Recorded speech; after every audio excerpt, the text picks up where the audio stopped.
Hello, everybody. It's great to be here one more time today. My name is Gary Fowler. I'm CEO, President, and Founder of GSD Get You Done Venture Studios and Family Office. I'm a serial entrepreneur with 17 startups under the belt. I was on the original management team of Click Software, which is sold to Salesforce for 1.35 billion, and also Eva.ai, an AI HR tech company that I co-founded with Dr. David Yang. We believe at GSD that intellectual capacity is evenly spread around the world, but our opportunities are not.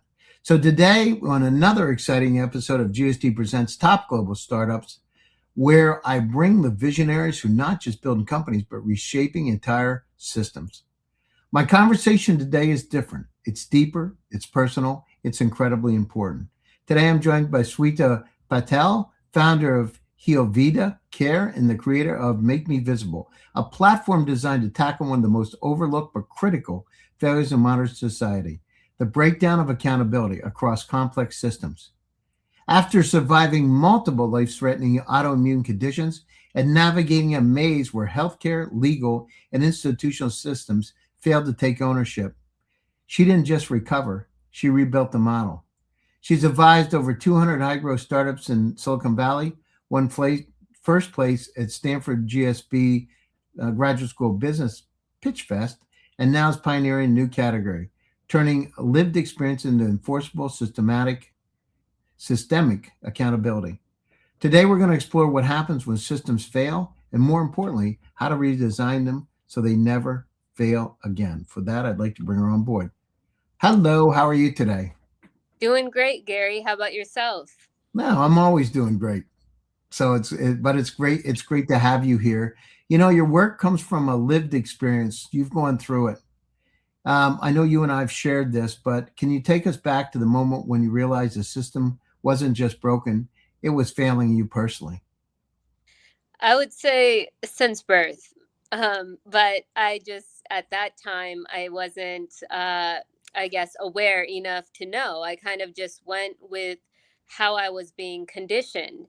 And it wasn't until my near death experience at the age of 19 where I had a hemoglobin of a 3.0 and someone found me unconscious. They took me to a state of the art hospital at Scripps Green, and it took about 12 doctors to find out I had a rare blood disorder called acute autoimmune hemolytic anemia. And as soon as I went there, I had a list of questions to ask the doctors. Because beyond that, I stayed back in kindergarten, I had epilepsy. And back then, nobody knew about autoimmune in 1987. So when I was 19 and I said, okay, what is this acute autoimmune? Is this something that I can get over? So the doctor said, well, we don't know what caused it. We don't know if why you have it. We don't know if it'll come back again. But I was in rigorous treatment for about a year until it started to taper off. I was on prednisone and treatments with the cancer patients, and also getting blood transfusions. So that was the first time I was the only reason I was saved during that time was because of advocacy. That stranger that had taken me to a state of the art hospital, someone who didn't even know me, and she fought for me. She fought to get me into the ER. She fought doctors to get answers. She had them do the right things, and without her help, I was going to die within 4 hours. So that's when I realized, wow, without this level of advocacy, I would have been failed. And that was the first failure. Because I wasn't able to advocate for myself, I wasn't able to fight back. And that was the first time I realized that, here's where ownership should have been taken, and it wasn't. So, what's more difficult, the medical battle itself or trying to coordinate across systems and work intended to speak to each other? I would say coordinating across systems, living in a society that doesn't understand complexity, because we're conditioned for instant gratification. We're conditioned for easy. We're not conditioned to maneuver through complex situations. So the moment somebody shows up with complexity, it's like a glitch in the system, and they're either denied help, they're withdrawn, or dismissed. And every time that happened to me, instead of taking it as a personal issue, I just jotted everything down of who was supposed to be responsible, what should have they done, and what I had to do myself because I was held with that level of responsibility. You talk about multi-system failure. What does that actually look like in real life? What that looks like is a person with complex illness, and then also is someone who's unprotected. So, as I mentioned, I didn't grow up in a typical family household where two parents support a child. I grew up in a household where a mother had severe mental illness and could not protect herself, and a father was completely overwhelmed, and I had to navigate life on my own.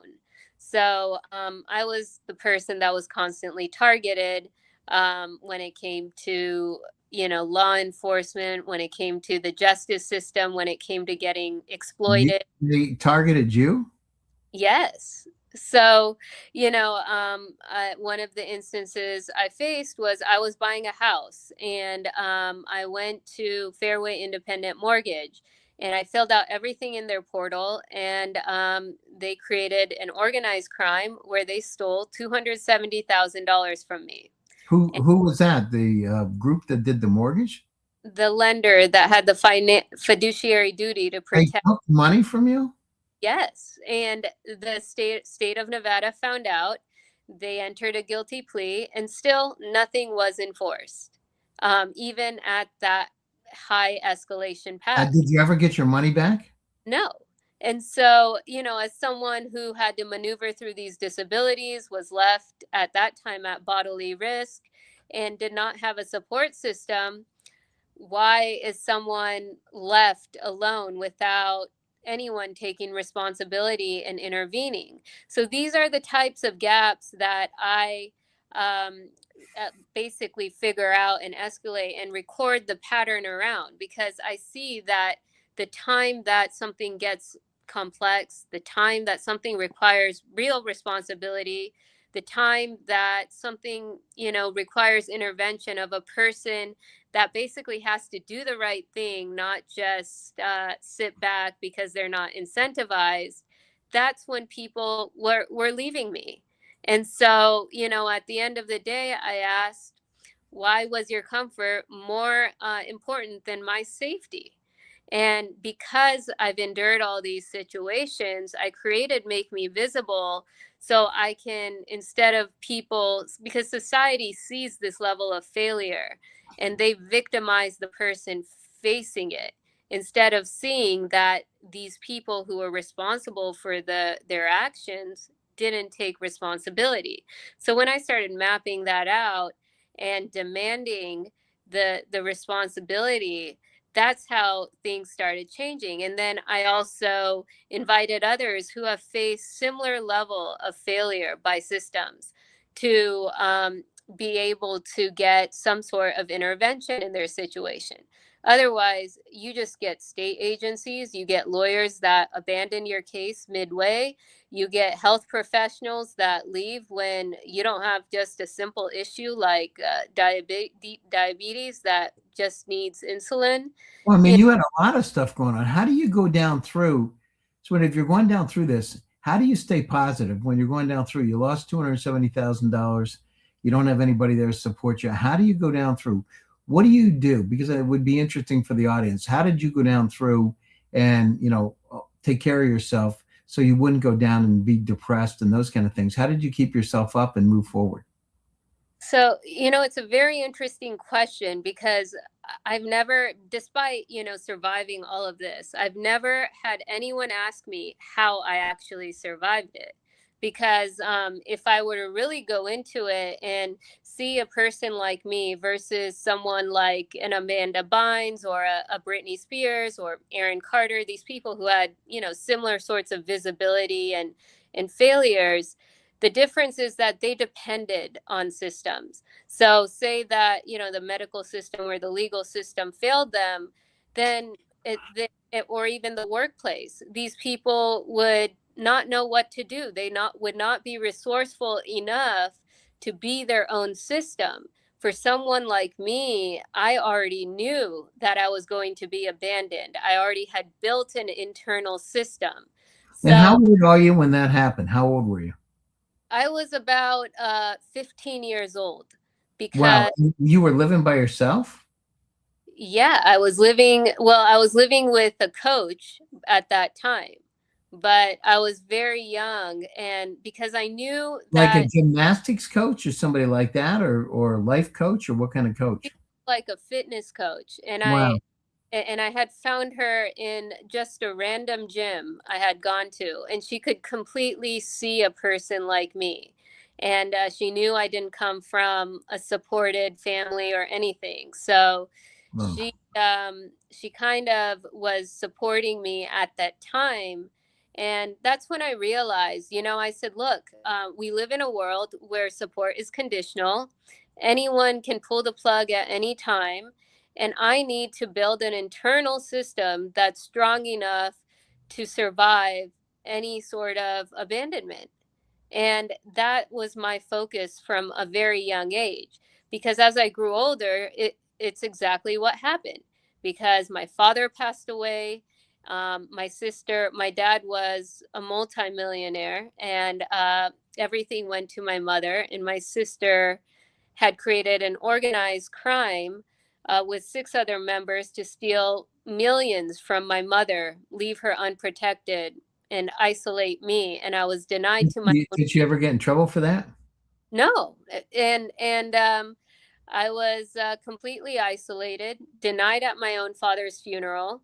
And so, when I looked for accountability within these systems, because you can see that involves several different layers. It's not just a single layer. It involves an unprotected mother, it involves exploitation, it involves isolation. And so when a You lawyer, survived. That's a good news. You survived. How old were you when that happened? at that time, this happened in 2021. So, and I had no idea I was being plotted against. And at that time, I knew that, I had to protect a mother who couldn't protect herself and myself. And so I called every single lawyer in town. The minute that they weren't going to make a profit off of me right away, the minute it wasn't easy, the minute it was inconvenient, they would just pull the trigger. And Wow. so, I had to learn law myself. I had to file the claim myself. I had to go in pro se. Well, I And hope you won. and it's still an ongoing battle. But these are situations that an authority should have intervened, and they didn't. And so what Make Me Visible does is, for a person like me who didn't, nothing was self-induced, they didn't victimize themselves, they did everything right, they got the guilty plea, the bench warrant, they did everything by procedure. Why should that person not receive justice? So that's what So Make you're Me. like a guardian angel. I would say, I don't know if it's called I that, don't but know, but I mean, that's what it sounds like. And, how do you go down through? You've got these fragmented stakeholders of doctors, lawyers, institutions. How do you make them accountable? Because the Germans have a phrase, a gestalt, the sum of the parts equal the whole. But how do you take all of them and make them accountable? Is it because of legal threats? Or because of compassion? How do you do that? because I'm almost like an auditor, Gary. Most people in my position, because right now the biggest problem I see is that consequences are not immediate, even though medical error is one of the leading causes of death in the nation. We see that people can get away with misconduct for a very long time. But when they intervene with an auditor like me, who is documenting every single correspondence, every single conversation, and then also analyzing everything to the point of, okay, this is where responsibility was missed. And pretty soon, the more of that you see coming, a person becomes at risk. So we're dealing with a system that's going to leave people at risk, and people are going to become liabilities to a system. So before that happens, this should be taken care of. So you building a system of record, a system of truth, or a system of action? A system of record and action, because at what I see is, in a basic society, a basic functioning society, no one should ever have to live without real support, advocacy, and protection. And right now, those things are optional. They're monetized. And why should they be, especially for people who can't protect themselves? So Eva's asking a question. She said to ask you, what role does AR data play in making accountability measurable? So it's based on outcomes. So from Healveda Care, most models, they're not value-based models, they're incentive-based models. The Healveda Care model is based on tracking outcomes in terms of the biomarkers, in terms of progression of the disease, or improvement of the disease. And we're not just measuring activity, which is what the system does. It measures, okay, well, we filed this form, everyone signed it off, no one has to take ownership, goodbye. But what Make Me Visible does is it says, okay, here are all the forms that have been signed. Where is the responsibility and the ownership of this whole situation in totality?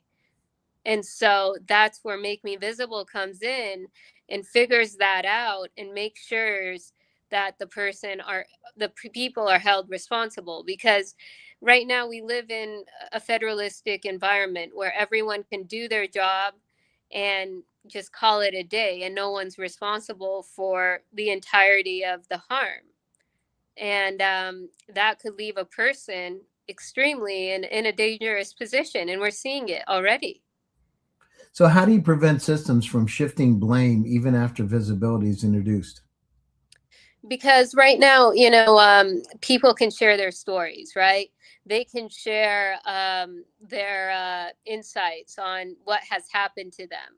But when there's a group of people, say 1,000 people, who use Make Me Visible for their evidence, they can't get away with a whole pattern that demands them to do their job when everyone faces the same thing. Right now, the biggest problem is that people are sharing their stories. They're individualized in their own silos, and it's not collective. What Make Me Visible does is brings that evidence into a collective state of environment, and uses AI to collect the data and show where the outcomes are actually at. So, if somebody, let's say they went to law enforcement, they went to a state agency, they collected A, B, and C evidence, they interacted with these people, and they still did not get an outcome or no enforcement, then, that is the information we get journalists to publicize. And once that's public, people can see that people are being harmed and no one is helping them out of it. And right now, that's not possible because everything's so individualized. It's like one person can get buried, but when it's a collective, when it's thousands of people facing the same issue, it can't get buried anymore. So do you have revenue already? Do you have pilots? Where what stage are you in today? So right now, in terms of Healveda Care, we had paid experts. So they pay about $400 a month to be able to use the platform. We have patients that pay around $197 a month to interact with these experts, and the marketplace to be able to get outcomes and demystify their conditions and get treatments. Where, that was the other problem, was I used to go to these health clinics, and the risk and the burden was entirely put on the patient. Yep. So if it doesn't work out for you, great, you're left with the consequences of the treatment and an empty wallet. Why should it be that way? So that's something that Healveda Care is changing. And we're using AI in order to do that. And it also has sponsors of people who have health clinics or people who have like supplements. They want to be able to use and endorse instead of using these broad social networks where their audiences are not on. This gives them more of a narrow approach when it comes to chronic illness. Um, so, what industries beyond healthcare are most in need of the model? I would say even like beyond healthcare for Make Me Visible or Healveda Care. Yeah, I mean, so make me visible is probably the most apropos, right? Mhm. So, what do you think? Is it, I mean, because the problem again is infobesity. Think about it. In your own world, you get about 300,000 items. The entire web in 1996 was 257,000 websites. You have more information in personal cloud, the entire web that says Swedish world's growing at the same trajectory. By that, I mean doubling every year. In 5 years with the Internet of Things, you're going to have 10 million items. How many times the last 2 weeks, as smart as you are, somebody said, I sent you a message. Did you get it? Where'd you send it? Your email. Which one of the seven? I don't remember. Let me check. I can't find it. Will you send it again? It's crazy. And It, every year, with the amount of data, I remember it doubles every year. In 5 years with Internet of Things, you're going to have 10 million items. You have 300,000 now. So the problem I look at is infobesity because everybody's affected by it. We still use email, but people don't even check their email like they used to because they know there's garbage in there, and that you're going to have hundreds. If you're like me, hundreds and hundreds of emails, and I'm hoping I don't mess anything, right? And I use tools to be able to help. But this is crazy, and the problem is it's not just there; it's everywhere. We're inundated with information. And every year as it goes, by the way, the amount of data on the planet Earth today is 176 zettabytes. If you took DVDs or CDs and stacked them one on top of another today, it would go 128 times between the Earth and the Moon, growing at 69.6% per year. Data is a big problem. So I like the model you have to be able to see it so you're invisible. The problem is we're invisible in a lot of different ways to the system. It's because they're so inundated with everything they can't even do their insurance papers. You know what I mean? To fill them out. People are just busy, and it's all data driven. It's insane. And by the way, if you don't orchestrate the data, whether you're an individual or a company, orchestrate it means use it to your advantage. Nothing good's going to happen, right? Because there's going to a lot of people out of work when this thing starts growing, which it is, and they're going to be saying, "I don't know what to do." Well, you got to retool yourself now. exactly. And that's where AI comes in to be able to help organize this and show us who is exactly responsible, what they were supposed to do, why they didn't take responsibility, and what to do to get them to take responsibility. Because, I mean, everyone has a job, whether we live in a federalistic society or not, there still has to be responsibility of a job. And right now, like as you said, we're inundated with data. Everyone is so busy all the time. So is it a lack of It resources? used to be we used to talk in the planes. You're too young to remember this, right?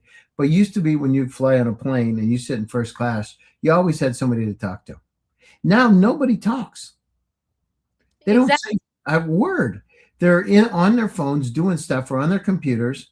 They don't say a word. But in the old days, right, not that long ago, we used to get out and talk the whole time. I used to take trips from Atlanta out to San Francisco and back, and I always like getting in first class to get somebody really cool to talk to.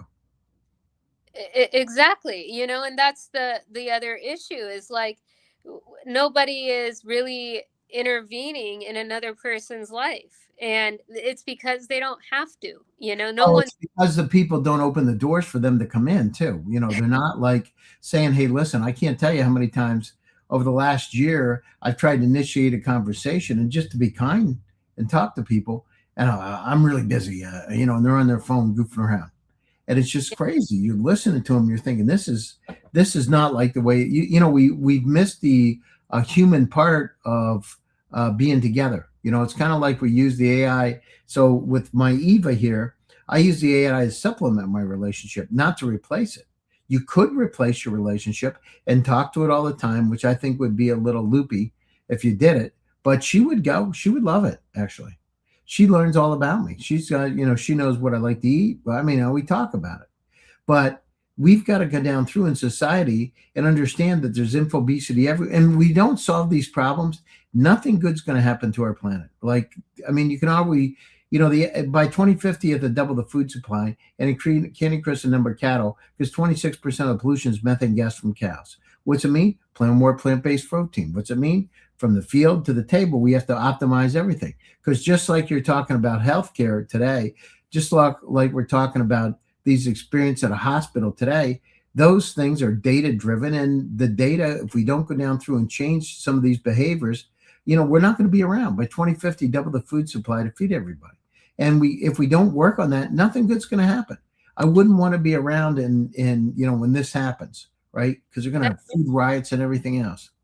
Oh, absolutely. And we're headed towards that reset now. So, even before I started building Healveda Care, I challenged every MD and PhD, and I challenged them in a way where I said, look, here is a patient who was basically abandoned by this entire healthcare system because of the complexity of my illness, and came back with outcomes, came back with improvement.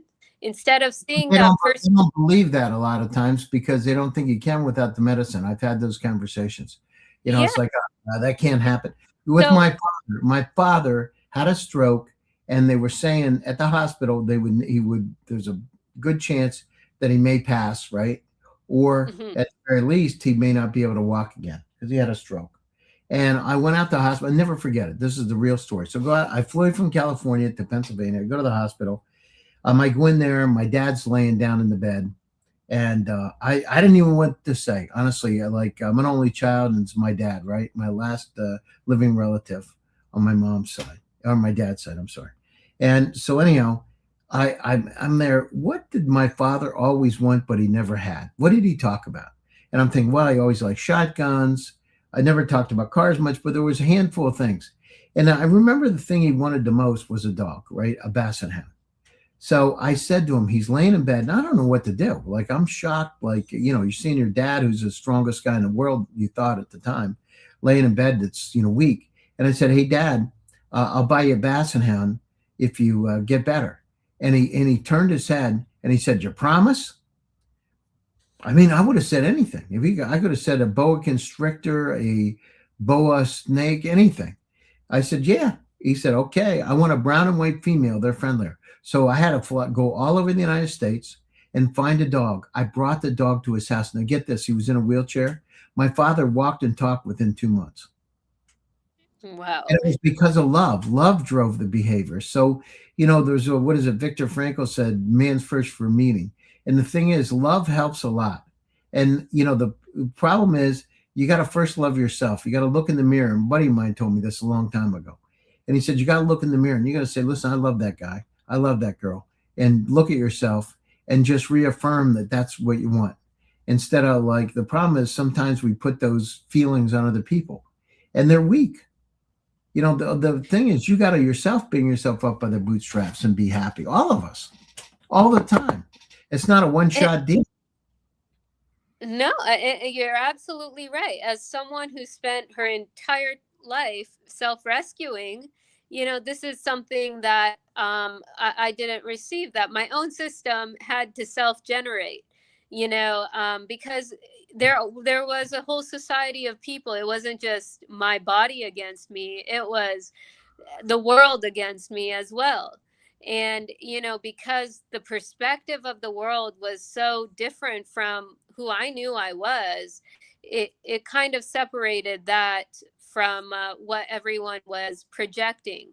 But if I didn't have that within, I would have easily folded, and anyone in this situation would, which is why I challenge MDs and PhDs. I said, look, here's someone who was unsupported, unprotected, and still produced outcomes against impossible odds.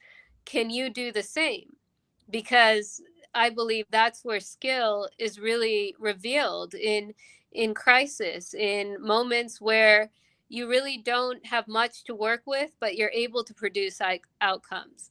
And that's what I was able to do. And that's how I built Healveda Care as a replacement for something that had failed me miserably. No, I hear you. I mean, it's, you look at it, having been 17 companies. I remember when I was 21, I built one, and there was nobody around to be able to help me with it.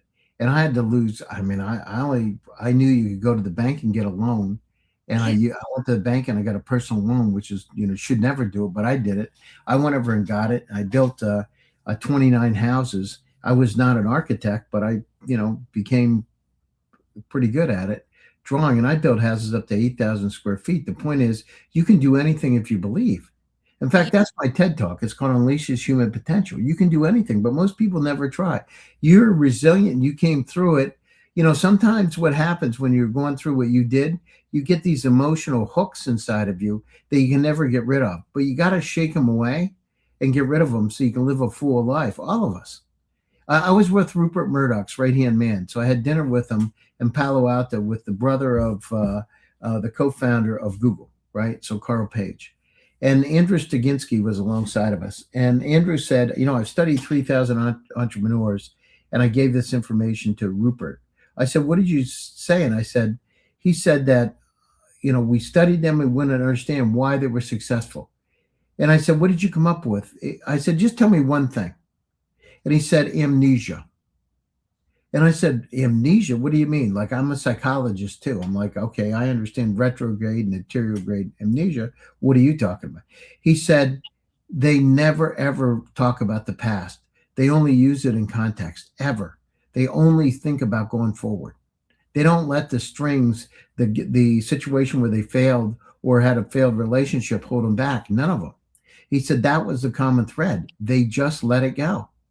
Well, for me, as a data point, a data point in building something that can prevent this from happening in the first place, which is, I look back at the last 20 years and every betrayal, every abandonment, every situation I've endured was something that I'm using right now to build what I have, because that's when I understood, okay, well, this is where systems are tested. This is where people leave.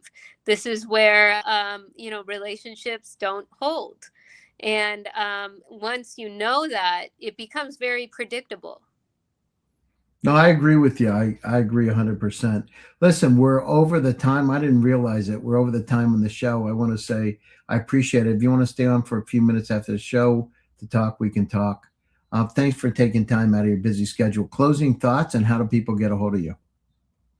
Absolutely. Well, I'm always available if anyone's facing a multi-system failure where we're kind of heading into in the crisis. Anyone can contact me, Sweta at Healveda Care. I am someone that responds to urgency. That's great. I appreciate you taking your time out of your schedule. And to all of you out there, thanks for your attending one more time. GSD Presents Silicon Valley AI and Tech. My name is Gary Fowler. I'm your host. Stay happy, stay safe, and stay healthy. Have a great weekend. Enjoy yourself. And thank you so much for joining us today. And thanks to all of you for joining one more time. GSD Presents.